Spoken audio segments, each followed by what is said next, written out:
እሺ ስለ ሁለት ነገር ተመልሼ መጥቻለሁኝ። አንደኛው ትላንትና በደንብ በሰፊው ስንሰማ የነበረው ደግሞ ማታ ላይም ስንሰማ ያመሸነው ጉዳይ አለ። የወንድማችን የእፎይና የወንድማችን የጰላዲዮስ ጉዳይ ስንመለከተው እንደነበር እናስታውሳለን።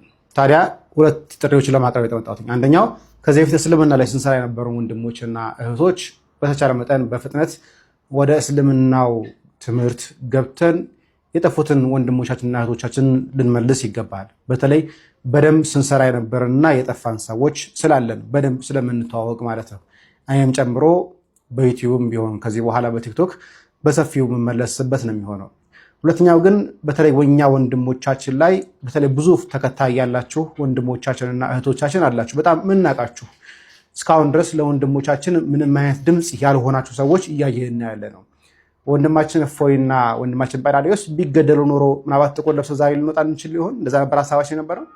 በህይወት እያሉ ከጎናችሁ አለን እንደግፋችኋለን ማለት ሲገባችሁ አትሊስት ከፕሮቴስታንቶቹ እንኳን ለነሱ ድምፅ እስኪሆኑ ድረስ እየደረሱ የኛ ወንድሞቻችን እናቶቻችን ዝምታችሁ ለምን እንደሆነ ግን እስካሁን ድረስ አልገባኝም። እውነት ለመናገር በጣም ብዙ ፕሮቴስታንቶች እነቃሌ በደምብ ሲናገሩ እየሰማናቸው ነው። የኛ ወንድሞቻችን ግን ዝምታ ለምን እንደመረጣችሁ አላውቅም። ምናልባት ክብር አስጨንቋችሁ ከሆነም ደግሞ አትሊስት ክብራችሁ ከወንድማችሁ በላይ የሚሆንባችሁ አይመስለኝም እና በተቻለ መጠን ጠፍተን ያለን ወንድሞቻችን ልንመለስ ይገባል። ኡስታዞቻቸው እያየናቸው ክርስቶስን ሲሳደቡ ከአምላክነት ክብር አውርደው ለፍጡሩ እንኳን የማይገባ ስድቦችን ጭምር ሲሳደቡ እየሰማን እያየን ዝም ያለን ሰዎች እኖራለን እና ምን ያህል ከህሊናችን ጋር ብንጣላ ነው ጌታችን አምላካችን መድኃኒታችን ኢየሱስ ክርስቶስን ሲሳደቡ ዝም ያለን፣ ቅድስት ሥላሴን ሲሳደቡ ዝም ያለን ሰዎች አትሊስት አሁን ጊዜው ነው ብዬ አስባለሁ። ወንድሞቻችንን ምክንያት አድርገን ቀጥታ ወደ ቲክቶኩ ውይይት መመለስ እንዳለብን ይሰማኛል። ለብዙዎች እንዲደርስ ይሄን ነገር ሼር አድርጉት። ሰላም ውድ ክርስቲያኖች እንዴት ናችሁ? ሁላችሁንም የተወደዳችሁ ውድ ክርስቲያኖች ይህንን ቪዲዮ ሼር፣ ኮፒ ሊንክ፣ ዱዊት አድርጋችሁ ለሚመለከተው አካል እንዲደርስልኝ ይሁን። እኔም እፎይ ነኝ። እፎይ ያደረገው መስቀል ነው አንገቴ ላይ ያንጠለጠልኩት። እፎይ ያሰረውን ክር ነው እኔ አንገት ላይ ያሰርኩት። እኔም እፎይ ነኝ። እፎይ አምላክ ብሎ የተቀበለውን አምላክ ነው እኔም አምላኬ ብዬ ያዝኩት። እፎይ የሚገዛለትና የሚሰግድለትን አምላክን ነው እኔም አምላኬ ብዬ ያዝኩት። እኔም እፎይ ነኝ።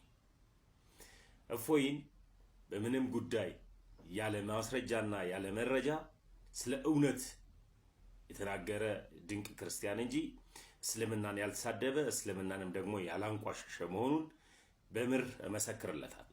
እፎይ አንድም ቦታ ያለ ማስረጃ አንድም ቦታ ደግሞ ያለ መረጃ ትክክለኛ ያልሆነ በስህተት የተናገረበትን በማስረጃ አውጡ ብትባለው አታወጡ። እፎይ እስልምናን አልተሳደበም፣ እስልምናን አላንቋሸሸም። እኔም እፎይ ነኝ። ክርስቲያኖች ሁላችንም ከእፎይ ጎን እንቁም።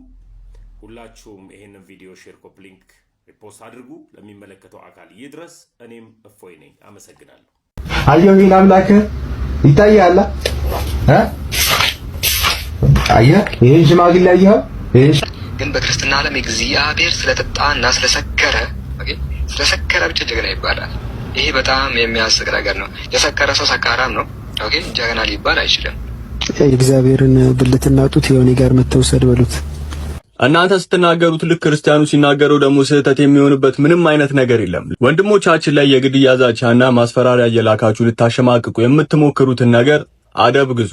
አንድ ክርስቲያን አንድ ነገር ቢሆን ቪዲዮ የሰራችሁ ሰዎችና በስራቸው ገብታችሁ ያበረታታችሁ በሙሉ ኃላፊነቱን ትወስዳላችሁ። ሰውን በትምህርት አሳምኖ ማስለም ይቻላል። ነገር ግን በሰይፍና በቆንጀራ እያስፈራራህ ግን ማስለም አትችልም። የምታስጠብቀውም እምነት አይኖርም። እንደዚህ አይነት ሐሳብ ያላችሁ ከላይ እስከታች ያላችሁ ምንም ናችሁ። ወንድሞቻችን አይናችን እያየ አይገደሉ። ከቻላችሁ ቁርአናችሁን ይዛችሁኑና በእውቀት ተወያዩ። ካልሆነ ግን ማስፈራራትና የግድያ ዛቻዎችን በመላክ የሚቀየር ምንም አይነት ነገር የለም። ልታውቁት የሚገባ አንድ ነገር እኛ ክርስቲያኖች ነን። ምንም አይነት ነገር አያስፈራንም። ሰላማችሁ ይብዛ። ጌታ ይወዳችኋል። በወንድማችን እፎይ ላይ እየደረሰ ያለውን እስላማዊ ወከባ አጥብቀን እንቃወማለን። በቅርቡ እየተመለከትን እንዳለ ነው በወንድማችን እፎይ ላይ ወከባ እየደረሰ ይገኛል። እፎይ በሙስሊም አፖሎጂቲክስ ላይ የሚሰራ ድንቅ ወንድማችን ነው። በዚህ ወንድም ላይ ሙስሊም ወገኖች የምታደርጉት ዘመቻ በአስቸኳይ እንዲቆም እንጠይቃለን። ኢትዮጵያ የሁላችንም ሀገር ናት። ደግሞ ህጓም እስላማዊ አይደለም፣ ክርስቲያናዊም አይደለም። ብዙዎችን በእኩልነት እንደሚያስተናግድ የሚነግረን ሕግ ነው። ከዚህ የተነሳ ለወንድማችን ሕጋዊ ከለላ እንዲደረግለት ጥሪ ማቅረብ እንወዳለን። ወንድማችን እንድትበረታ እግዚአብሔር እንዲያበረታ ጸሎታችን ነው። ሁላችንም ከጎንህ አለን። ሙስሊም ወገኖች ይህንን ዘመቻ በአስቸኳይ ብታቆሙ መልካም ነው እንላለን። ይህ እምነታችሁ ምን ያህል አደገኛ እምነት እንደሆነ ከማሳየት ባለፈ የእውነተኛውና የአፍቃሪው ፈጣሪ የአምላክ እምነት እንዳልሆነ የሚያሳይ ነው። ስለዚህ ይህንን ዘመቻ እባካችሁ አቁሙ። ወንድማችን እፎይ እንወዳለን። የጌታ ጸጋና ሰላም ከሁላችን ጋር ይሁን። ይህን ቪዲዮ ሁላችሁም ሼር፣ ኮፒ ሊንክ፣ ሪፖስት ያደረጋችሁ ለብዙዎች አድርሱልኝ። ሁላችሁም ኮፒ ሊንክ አድርጉልኝ፣ ሼር አድርጉልኝ። እስኪ አንድ ቪዲዮ አብረን ተመልክተን እንመለሳለን። ክርስቲያኖች እንግዲህ የኢየሱስ ክርስቶስን እብደትና ውሸት የጳውሎስን ቅዠት ለማስቀጠል እየተሯሯጡ ይገኛሉ ማለት ነው። ኢየሱስ ክርስቶስ እብድ እንደነበረ መጽሐፍ ቅዱስ በዮሐንስ ወንጌል ምዕራፍ 11 ላይ በግልጽ ቋንቋ ይናገራል ማለት ነው። እንዲህ በማለት በአእምሮም ታወከ ተብሎ ለኢየሱስ ክርስቶስ ተነግሯል። በአእምሮ መታወክ ማለት አበደ ወይም እብድ ነው ማለት ነው። ስለዚህ ኢየሱስ ክርስቶስ እብድ ነበር ማለት ነው። በመቀጠል እብደቱን ደግሞ በተግባር ጭምር ያሳየበት እንግዲህ ቪዲዮ ላይ እንዳያችሁት በጣም ብዙ ነው የሚለው ሰፊ ስለሆነ የተወሰነ ለማየት ከሞከርን ይበቃል ብዬ ነው። በዚህ ቪዲዮ ላይ እንዳያችሁት በጣም በብዙ ይሳደባል፣ በጣም በብዙ ይናገራል ማለት ነው ይሄ ሰውና እንግዲህ በኢየሱስ ክርስቶስ ላይ የስድብ ቃላት ወይ ደግሞ ጸያፍ ቃላትን በሰፊው ይናገራል። ይሄን የጸያፍ የስድብ ቃላትን ሲናገር እነርሱ ሲናገሩ ሙስሊም ወንድሞቻችንና እህቶቻችን በጌታችን በኢየሱስ ክርስቶስ ላይ ሲናገሩ እነሱ ሲናገሩ ኖርማል ነው። እኛ ደግሞ ስንናገር ነውር ነው። እነሱ ባላባት ናቸው፣ እኛ ደግሞ ባሪያዎች ነን። እነሱ ባለቤት ናቸው፣ እኛ ደግሞ መጻተኛና እንግዳ ነን። እንደሱ ልክ አይደለም ነው። ሙስሊም ወንድሞችና እህቶቻችን መጀመሪያ እንደዚህ አይነት ስራዎች ላይ በጣም ተጠምዳችሁ ከድሮ ጀምሮ በመጻሕፍት እንዲሁም ደግሞ በቪዲዮ በሲዲዎች በኢየሱስ ክርስቶስ ላይ በሰፊው በመናገር እናንተ በጣም ሰፊ መረጃ እኛ እጃችን ላይ አለን፣ በጣም ሰፊ ነገር ማለት። ስለዚህ በኢየሱስ ክርስቶስ ላይ መናገር ልክ እናንተ ሲነካባችሁ ወይ ደግሞ ሌሎች ሲናገሯችሁ ደስ እንደማይላችሁ ልክ እንደዚህ ሌላውም ደግሞ አምላኩ ሲነካበት አመልከዋለሁ የሚለው ጌታው ሲነካበት ደስ አይለውም። ስለዚህ ይሄ ነገር ልክ አይደለም። እንዴት እንደሚናገር እንዴት እንደሚል እያያችሁት ነውና በጣም ስህተት የሆነ ነገር ነው። ይሄንን እናንተም ልታርሙት፣ ልታስተካክሉት፣ ልትተዉት የሚገባ ጉዳይ ነው። አንድ የጋራ ሀገር በአንድ ሼር የምናደርጋት ሀገር ብቻ ስላለችን። ሌላው ለኛ ልጆች ደግሞ ኬሱ መጆር ለኬኛ ጋፋ ጾሚ ቀባ ዋንተ ገረገራተው ቀን ወረ ሙስሊማተው ወፈተ ሳኒ ፈተኒ ሳኒ ወጂን ዲቤርኩ ተኒ ሳኒ ወጂን ፋርፈና ሳኒ ወካን ሞ መንዙማ ሳኒ ወሊ ጀቱ ኬሰን በዲና ኬሰን ሊጥና ጋፍ ከን ኬሰኒ ሳን ጋፍ ዱዋ ቆምሰ ጎፍታ ኢየሱስ ክርስቶስ በገጎ ጎፍታን ዱዋ ኬሰኒፍ ጀደኒ ወፈተ ክርስቲያን ወፈተኒ ወፈተ ፈኖ ቀው ወፈተኒ ወካን ሞ ፈኖ መርወት ወረተኒ ሲ ወጂን ዲቤርኩ ሩኩተኒ ኢሲ ማል ጠረ ኤኙ ዩታይ አርቲስቲ ታይ አባፊት ስሪምን በቃ መንታኬት ጅራል ቤተክርስቲያን እንደምትላችሁ ኑሩ። የነሱ የሆነ ፕሮግራም ሲኖር ከበሮ መታችሁ አብራችሁ በመንዙማ የምትጨፍሩ የምታብዱ ክርስቲያኖች ነው እንጂ አብሮ ማህበራዊ ኑሮ መጋራት ልክ ነው።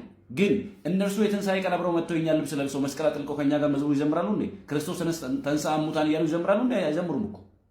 የገና ቀን ኢየሱስ ተወለደ ብለው ከኛ ጋር ይዘምራሉ እንዴ? አይዘምሩም እኮ። እናንተ ምን ቤት ናችሁ? እንደ እሪያ አትሁኑ። በሄዳችሁበት አትንከባለሉ። እንደ ውሻም አትሁኑ። ወደ ጥፋት አትመለሱ። በቃ በልክ በአግባብ ይሁን ሁሉ በአግባብና በስርዓት ይሁን። ቅዱስ ጳውሎስ እንዳለ በልክ ለመኖር ሞክሩ። እንዲያውም ቅዱስ ዮሐንስ እንደዚህ ይላል በአንደኛ ዮሐንስ መልእክት ምዕራፍ 1 ቁጥር 8 ላይ እንደዚህ ይላል። ማንም ቁጥር 9 ላይ ለሚመጣ ሁሉ በክርስቶስም ትምህርት ለማይኖር ሰው አምላክ የለውም ማለት። በክርስቶስ ትምህርት ለማይኖር ሰው አምላክ የለውም። በክርስቶስ ትምህርት ለሚኖር አብና ወልድ አሉታል። ማንም ወደ እናንተ ቢመጣ ይህንም ትምህርት ባያመጣ በቤታችሁ አትቀበሉት፣ ሰላምም አትበሉት። ሰላም ለሚለው ሰው በክፉ ስራው ይካፈላልና ይላል። ስለዚህ ምንድናችሁ እናንተ? ራሳችሁን ለዩ። ክርስቲያን እንደ ክርስቲያን ይሁን። የቤተ ክርስቲያን ልጅ እንደ ቤተ ክርስቲያን። በዚያ ሰዓት ለምን አታስቀድሱ? በዚያ ሰዓት ለምን አትቆርቡ? በዚያ ሰዓት ለምን አትዘምሩ? በዚያ ሰዓት መንፈሳዊ ጥያቄዎችን ለምን አትካፈሉ? በዚያ ሰዓት መጽሐፍ ቅዱስ ለምን አታነቡ? በዚያ ሰዓት የጸሎት መጽሐፎችን ለምን አታነቡ? ይሄ ስህተት ነው። ስለዚህ ተው፣ አትቀላቅሉ። እንደሱ የሚሆን ክርስትና ስለሌለ ማለት ነው። ይሄ ቪዲዮን ለብዙዎች እንዲደርስ ሁላችሁም ሼር አድርጉት።